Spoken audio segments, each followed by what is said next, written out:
विकी जोर से चिल्लाते हुए अपनी बीवी कोमल से कहता है, मैं तंग आ गया हूँ तुमसे, रोज रोज की चिक चिक से। जब देखो मुझे ताने देती रहती हो या कोई न कोई बात पर लड़ती रहती हो। कुछ कहो तो मुंह फुलाकर बैठ जाती हो या खाना भी नहीं बनाती। हद हो गई है अब तो। ये सुनकर कोमल भी गुस्से से बोली, तो मैं ही कौन सा खुश हूँ? तुमसे जब से शादी हुई है तुम्हारे गुस्से को, हीन भावना को झेल रही हूँ। मैं तुमसे ज्यादा पढ़ी लिखी हूँ और ज्यादा पैसे कमाती हूँ, तो इसमें मेरी क्या गलती है जो हर बात पे मुझे बोलते हो कि तुम ज्यादा कमाती हो और ज्यादा पढ़ी लिखी हो, तो इस बात का तुम्हें बहुत घमंड है, जबकि मैंने तो कभी ऐसा बोला भी नहीं। मैं क्या नहीं करती घर के लिए, जॉब भी करती हूँ और घर भी देखती हूँ। अगर कभी मैं थक जाती हूँ या घर आने में देर हो जाती है तो मैं तुमसे बड़े प्यार से ही तो बोलती हूँ कि आज बाहर से खाना ले आते हैं, मैं थक गई हूँ, मैं खाना नहीं बना पाऊंगी। तुम उस पर भी कितना गुस्सा हो जाते हो। शादी से पहले तो ये सब तुम्हें मेरी क्वालिफिकेशन लगती थी और अब तुम्हें ये बातों से कॉम्प्लेक्स होता है, क्योंकि तुम्हारा ईगो हमारे रिश्ते को कभी बनने नहीं देगा। ये बोलते बोलते उसकी आंखें नम हो जाती हैं। वो उस दिन को कोस रही थी जब मम्मी पापा के कहने पर उसने विकी से शादी करने के लिए हाँ कहा था।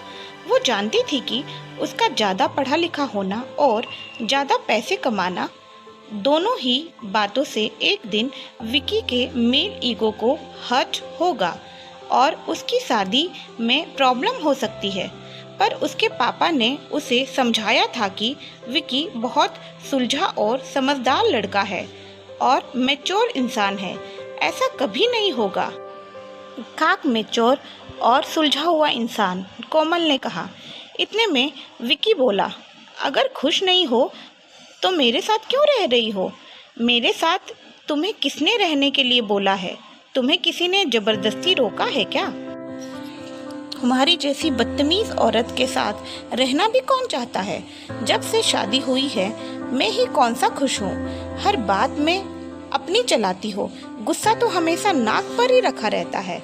मेरे घर वालों से भी तुम कौन सा अच्छे से पेश आती हो? विकी लगातार बोलते ही जा रहा था। वैसे इस तरह की लड़ाई होना कोई नई बात नहीं थी। शादी के 4 साल हो गए थे और हर रोज किसी न किसी बात पर उनकी लड़ाई या बहस हो ही जाती थी। कोमल फिर से बोली, अपने घर वालों की तो बात ही मत करो, हर बात पर रोकते हैं। नौकरी करती हूँ तो मेरा पैसा सबको अच्छा लगता है, पर आने में जरा सा भी देर हो जाए तो 10 सवालों के जवाब देने पड़ते हैं। अगर देर से आना पसंद नहीं तो नौकरी वाली बहू लाना ही नहीं चाहिए था। ना पैसों का लालची होना चाहिए था। पूरा परिवार पैसों का लालची है। विकी अपने घर वालों के बारे में ऐसी बातें सुनकर खुद को रोक नहीं पाया और कोमल के ऊपर उसका हाथ उठने ही वाला था कि कोमल ने कहा, खबरदार, जो मेरे ऊपर हाथ उठाया होगा डोमेस्टिक वायलेंस का केस कर दूंगी। फिर विकी बोला, बस बहुत हुआ, आज तो मैं फैसला करके ही रहूंगा। अच्छा यही होगा कि हम अलग हो जाएं। दोनों के घर वालों ने बहुत समझाया कि डिवोर्स लेना समाधान नहीं है, मिल बैठकर बात कर लेना चाहिए, पर उन दोनों का यही कहना था कि उनके रिश्ते में इतनी गलतफहमियां आ चुकी है कि उनका अलग होना ही अच्छा है। अब साथ रहना मुमकिन नहीं है। आखिरकार विकी और कोमल अलग हो गए। अलग हो जाने के बाद बीती यादों से निकलना आसान नहीं होता, क्योंकि बुरी यादों के साथ साथ अच्छी यादें भी होती हैं जिन्हें भुलाना बहुत मुश्किल होता है। पर वक्त के साथ साथ नए सिरे से ज़िंदगी शुरू करना बहुत ज़रूरी है। कोमल की फ्रेंड ने उसे एडवाइस दिया कि फेसबुक पर अपना पुराना अकाउंट बंद कर दे और नई पहचान से एक नया अकाउंट बना ले, ताकि विकी उसे परेशान ना करे और कोमल ने ऐसा ही किया। उसने नेहा नाम से नया अकाउंट बनाया और कुछ दिनों बाद उसकी फेसबुक पर एक लड़के से दोस्ती हो गई। उसका नाम जय था।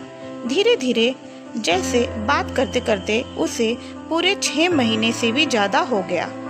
वो जब भी जय से बात करती उसे विकी की याद आ ही जाती थी, पर वह यही सोचती कि काश विकी जय की तरह होता तो उनका रिश्ता कभी खत्म ही नहीं हुआ होता।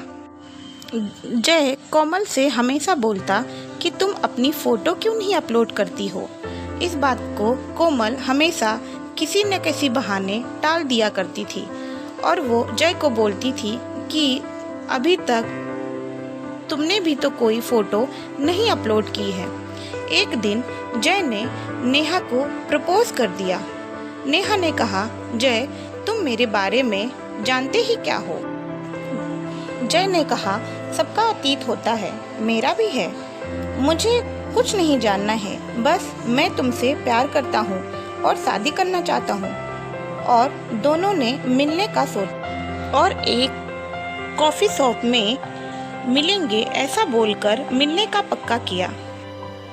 कोमल ने नीली रंग की साड़ी पहनी थी और वो जैसे ही रेस्टोरेंट के अंदर आई वहाँ उसने विकी को देख लिया और विकी की नज़रों से बचते हुए जाकर कोने में बैठ गई और फेसबुक पर जय को मैसेज किया कि तुम कहाँ हो, मैं कब से तुम्हारा वेट कर रही हूँ।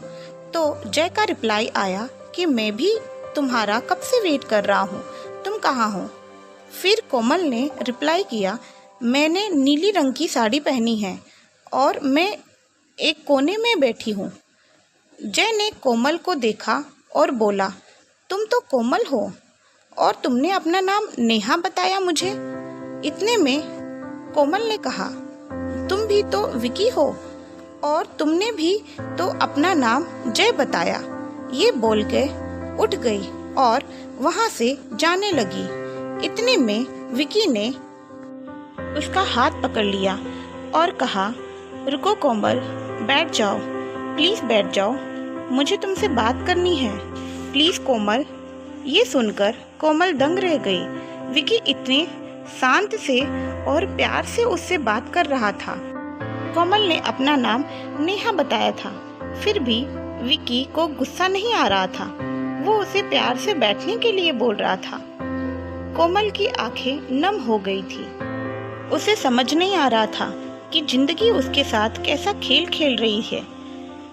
जहां उसने ना देखने का फैसला किया था, जिंदगी उसे वहीं ले आई थी। इतने में विकी बोला, असल में हम दोनों बने ही एक दूसरे के लिए हैं, पर अपनी अपनी ईगो के चलते हम कभी ये समझे ही नहीं।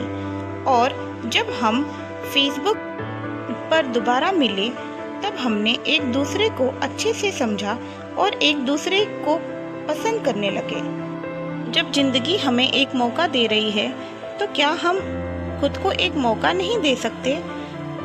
कोमल ने कहा, क्या तुम्हें लगता है कि इस बार हमारा फेसबुक वाला प्यार सफल हो पाएगा? विकी ने कहा, हम कोशिश तो कर सकते हैं। क्या तुम मुझे एक मौका नहीं दे सकती?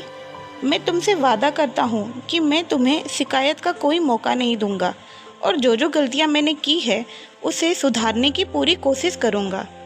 प्लीज़ मुझे एक आखिरी मौका दे दो, ऐसा बोलकर रोने लगा। कोमल ने थोड़ा सोचा, फिर वो बिना कुछ कहे वहाँ से उठकर जाने लगी। विकी यह देखकर टूट गया। उसे समझ नहीं आ रहा था कि वो क्या करे। कोमल ने जाते जाते विकी को फेसबुक पर एक स्माइली का इमेज भेजा और बोली, मुझे मंजूर है। दोनों दौड़कर एक दूसरे के गले लग गए। हेलो फ्रेंड्स, उम्मीद है मेरी ये कहानी आपको अच्छी लगी होगी। अगर हाँ तो प्लीज़ मेरे वीडियोस को लाइक करें और मेरे चैनल को सब्सक्राइब करें। Thank you, bye bye.